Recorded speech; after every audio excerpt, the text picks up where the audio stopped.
YouTubers? This is your boy Amari Points here, bringing you the latest movie review. So today I am doing my latest movie review on Harry Potter and the Deathly Hallows. So my journey to Fantastic Beasts and the Crimes of Grindelwald still continues with this seventh movie that is split into two parts. So this time I'm reviewing part one. So as most of you know, in the sixth movie, Harry leaves Hogwarts along with Ron and Hermione to find these Horcruxes and finally defeat Voldemort. But it's not as easy as they thought it would be. There's going to be a lot of trials. There's going to be a test of friendship. And hang on, my bad, guys. And there's going to be a huge death in this movie. And they've been on the road for months now, and they found excuse me, one of the Horcruxes.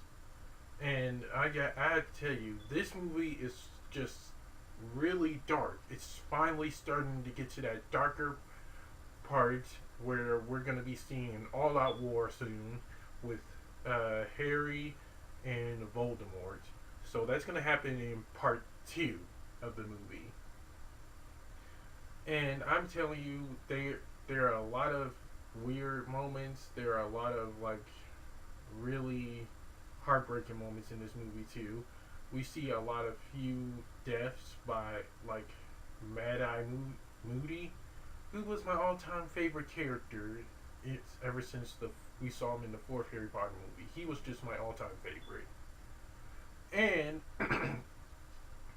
what else I can tell you is that, well, we get to see Wormtail making an appearance in this movie, which, honestly, God, I still dislike him till this day. I don't see a point in him being in this movie at all.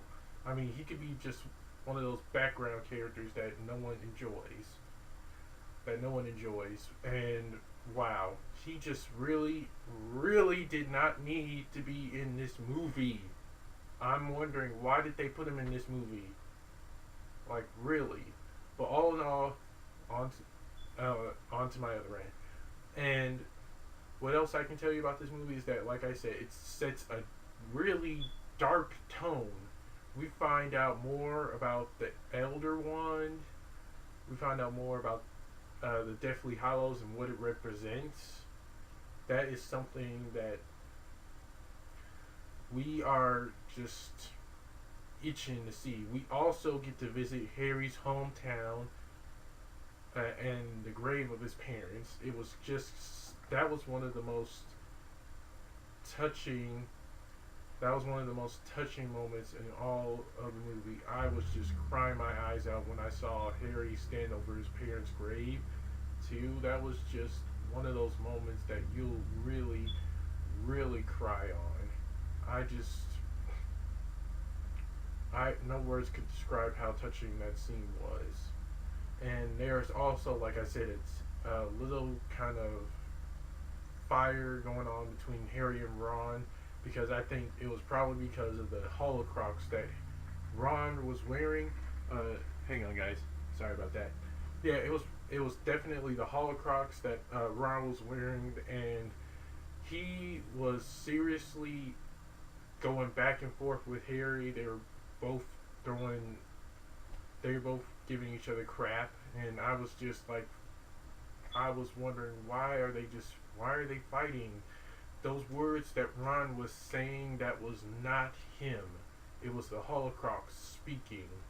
Every time while he was wearing it, he was just speaking out of anger.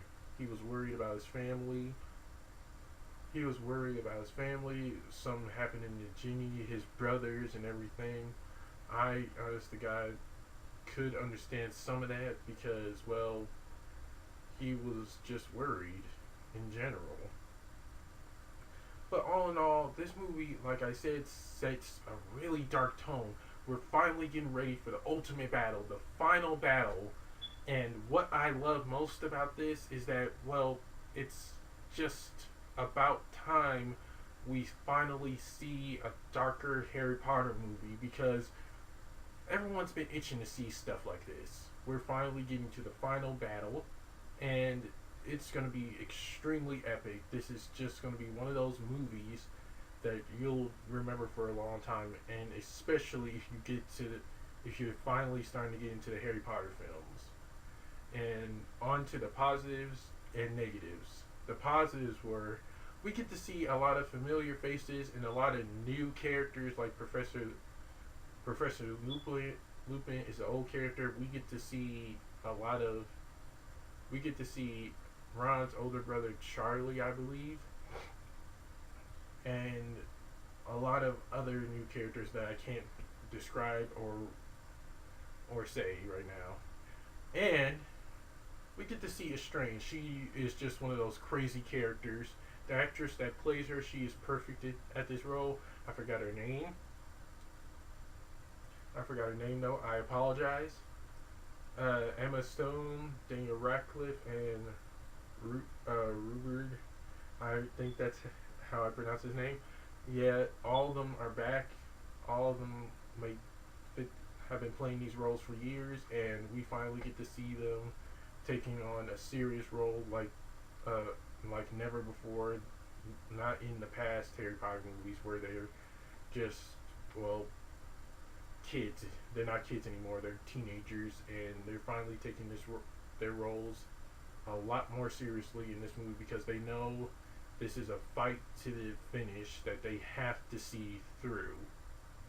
And we get to see Dobby, the house elf, who dies at the end. Sorry if I'm spoiling for you guys, but I'm not going to tell you who killed him, though. That is something you guys got to see for yourself. And it was just another tear-jerking moment. It was another tear-jerking moment. I love that little elf. I was pissed that he got killed. I was bawling my eyes out when that little elf got killed. I loved him ever since I saw him in the second Harry Potter movie, and I couldn't bear to just see him die. And the negatives. We get to the negatives where we only see like the word Grindelwald and who he is. We get to see him in a little bit in the movie with him talking to Voldemort. A little bit. So don't worry, we're gonna see more of him in the second movie though. That is just in the second Fantastic Beasts movie though. Don't worry, we're gonna see more of him. And like I said, Wormtail.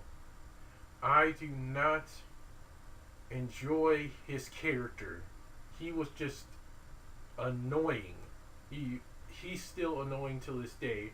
Ever since I saw him in the third and fourth Harry Potter movie, he did not need to be in this movie. He came back out of fear. He came back to Voldemort out of just fear, which I, honest to God, he should have came back instead for loyalty, like Voldemort said in the fourth movie. But yeah, he is just one of those characters I really didn't enjoy a lot. And Umbridge, another character, that's one of my other negatives. I honest to God was not happy to see her back. She was still one of the most annoying / a total bitch character that I just wanted her to just die. I wanted her to die and not come back. That is just, I just can't really bear to see her face again. I just wanted to like disappear. I wanted her to disappear from the movie. But again, that's all of my positives and negatives. And on to the rating. I give Harry Potter and the Deathly Hallows a solid B+. Let me know you guys can see it. Because it was epic, it was enjoyable to watch. It's finally setting a darker tone for the Harry Potter franchise. And I didn't enjoy all the characters that annoyed the hell out of me. We're getting to see more of Estrange. I think she's possibly Draco Malfoy's aunt, and I believe Draco Malfoy's aunt. I believe and she is just gonna be. She's just one of those crazy characters that I enjoy so much. And what else? We get to see the Return of Polyjuice potion. I can't say how, but you guys are gonna see for yourself to see where it appears. And what else?